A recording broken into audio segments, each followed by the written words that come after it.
Hello, Zebras. Welcome to the second interview on the show. And this time we have a very special guest, prep reporter and journalist for the Sacramento Bee, Cameron Solerno. Thank you for coming on, Cameron. Thanks for having me. I'm really honored to be here. It's cool to speak to classes in the Sacramento area and just give insight to kids and help them out. I mean, hopefully one day I'll become a teacher and after my journalism career, or even, be a teacher and journalist at the same time. But yeah, honored to be here.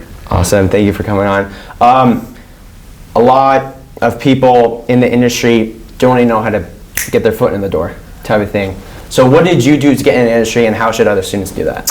Right. So when I was 15 years old, I was lucky enough to get an opportunity at the Roseville Press Tribune, and I was still a high school student at Wood Creek High School. I was always someone who loved sports and loved journalism, but I knew that if I wanted to advance it, I had to get an internship, and so I was lucky enough where the Roseville Press Tribune reached out to me. And I was at a high school football game. I was I was just at a game just by myself with my friends. It was a Friday night. It was Oak Ridge, Wood Creek, and Oak Ridge's quarterback was Ian Book, and he went to Notre Dame, and now he's in the NFL. And I was giving updates to Stephen Wilson, who was at the time at the Roseville Press Tribune. I was just saying, hey, here's the score. I know you can't cover everything. I was just giving advice giving scores as a high school student. And he's like, hey, we're looking for an intern. Would you be interested? I was like, I've always kind of wanted to get into journalism. Just, I always right now is sports. So I thought it was a good marriage, and I ended up being there for 2 years and loved it and really advanced my career. But like I said, a lot of kids, when they first start off, they just don't know where to start. And people are lucky enough to have experiences in high school where they're working for their student paper or they're doing stuff like this. So I think the experiences that you have right now and in the classroom, it's really important to learn. But what I tell kids is a lot of things you're going to learn are stuff outside the classroom and going to events and talking to people and interviewing and making connections. That's where you're really going to learn how to be a journalist. So I would say that's the advice I have for kids, because a lot of kids, like I said, they don't know where to start, and you just have to kind of just dive headfirst into it. Mm-hmm. And you mentioned Ian Book, local alumni here. What would be your Mount Rushmore of high school football athletes from SAC? That's a good question, man. I would say I started really covering 2015, 16-ish. That was my first year.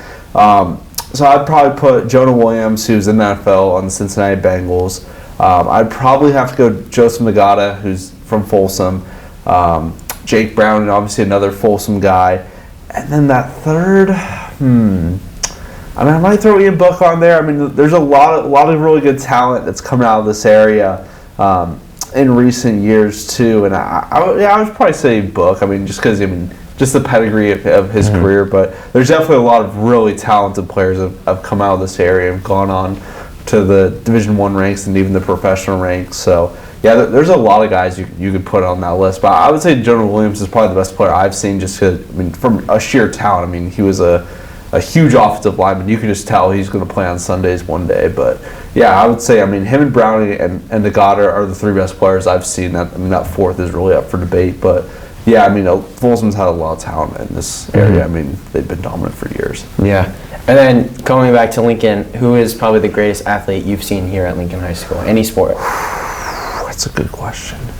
I really like the running back this year. He's really, really talented player going to Air Force. So I would say him, and then the linebacker from last year too. He was really, really good. Jordan Wagner. Yeah, Jordan Wagner. Wagner was a really good player. I think he was our defensive player of the year at the Sacramento Bee. So I would say him or Henning, the running back. Yeah, Ryan Henning and Jordan Wagner, big studs.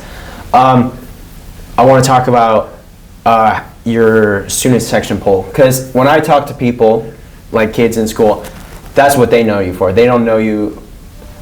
It's just they don't really read articles, basically. Right, so they see on Instagram. I get it. I get it. So how did you guys come up with that idea of a student section poll and shedding light on those student sections? And that was basically a part of your coverage, almost, when you go to the games. You have two things at task, basically. How did you come up with that, basically? Right. So when I was in high school, I went to Wood Creek High School. We had a really good student section, and I was lucky enough to know a lot of student section leaders, and I was really involved just because I knew a lot of people and that stuff. So I would say that's kind of really started my interest for it. I always whenever you'd go to games, you'd be like, oh, this school has a really good student section, or we have a better student section than them. And so I kind of really started the idea in 2019, and it really kind of carried on. Then obviously COVID happened, and the students were allowed at games. I mean, not even parents were allowed at games at some schools in Sacramento. And so it kind of revitalized last year, and I kind of just posted the poll like again because I know it had a lot of traction in 2019 last year. Did it. And then last year, I mean, it was a huge interest. By like week 2 or 3, there was like, I had like thousands of new followers just because everyone was so involved. But I mean, like I say, if people like it, then you got to give people what they want. So I would say that's what really sparked my interest, just because I saw it from a young age, and I saw people come up, and I think it's just a really cool way to highlight different people with the high school football experience, because obviously high school football in any state is the biggest deal in town, and so I think when you think of high school football, you think of maybe just the players, but you have to think about from a large picture. I mean, you have the cheerleaders, you have the dance team, you have the band, you have the students, you have the parents who are coming. It's a huge there's lots of pieces of the pie. So I would say just highlighting the student sections, it gives people a voice that maybe don't have. Maybe you're not an athlete. Maybe you don't want to play high school football, but you're really involved. You're the student section leader, or a lot of people on the high school football team, and that's your way you're involved on Friday nights. So I think it helps highlight a lot of people, because you don't have to be the best school to have the best student section. Mm-hmm. And then on the TV, it'll occasionally put up "We Love Cam." Who was the first school to do that, and just what do you think of it? I think it's really cool. I mean, it's definitely modern for sure. I mean, I think Whitney and Rockland did it in 2019. I mean, they chanted like "We Love Cameron," and it was surreal just because, I mean, it made me blush a little bit just because, I didn't expect that in my wildest dreams. I mean, you obviously want to make an impact as a journalist, and you want to give people good coverage, but I think seeing that was really surreal just because, I mean, I never expected that in my wildest dreams, and I think almost every school I go to now, like, the student sections go crazy, and it's weird. I mean, I don't think weird's the right word. It's surreal.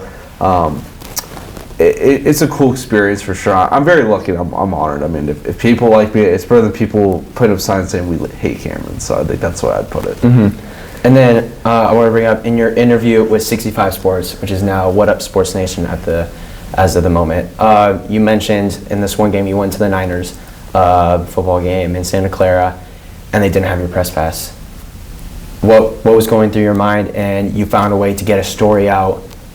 What happened when you didn't have your press pass, but then what did you learn when you were able to get an outcome and get a story of the fans, and then going to the nosebleeds basically? Right, that was a really interesting day. So how that goes, I was covering the 49ers last year. I think it was a Week 8 game, Cardinals versus 49ers, and I was supposed to cover the game for the Sacramento Bee. I mean, I drove down there from Roseville to Santa Clara, and I got down there, and they didn't have my press pass because my editor forgot to request me my pass, and it happens. But I mean, they wouldn't give me a pass, which I get it. Like, it's not a high school football game, it's the NFL, so they're a lot more strict. But how I found a way to make a story is I just went and talked to fans, which, I mean, that's just how I got a story out of it. I talked to them, like, what do you think about the season? Because at the time, the 49ers were really struggling. They had a huge controversy about, I mean, Jimmy Garoppolo versus Trey Lance, and really that was like the peak of it, because the Niners were losing a lot.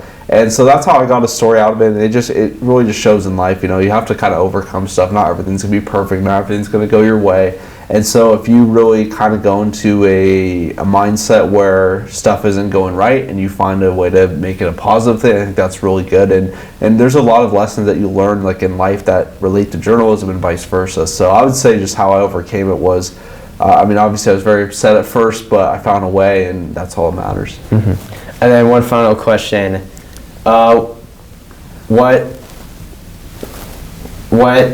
final advice would you have to any students that want to go into the journalism field, or basically any other field, but mainly journalism? Right, and I would say just network with people. I mean, I think that advice is true for any profession. I mean, if you want to be a teacher, reach out to teachers. If you want to, be an engineer, talk to engineers. If you want to be a journalist, talk to other journalists. It's so important to get to know people who, are doing the stuff you're already doing, and it doesn't have to be someone who's on ESPN. It can be someone local. I mean, people have different experiences. I think what's so cool with journalism is there's not one singular path everyone takes. Like, I've had a very unique path. Like, a lot of people, they start their journalism career when they're at their high school paper or their college paper, and I didn't really have that path or experience. But I found a way to make it work. So I think the biggest piece of advice I would give is, just is talk to people and reach out. I think if you can build connections and you can get to know people, that's going to really pay off.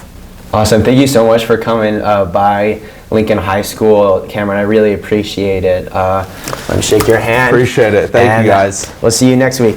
Thank you.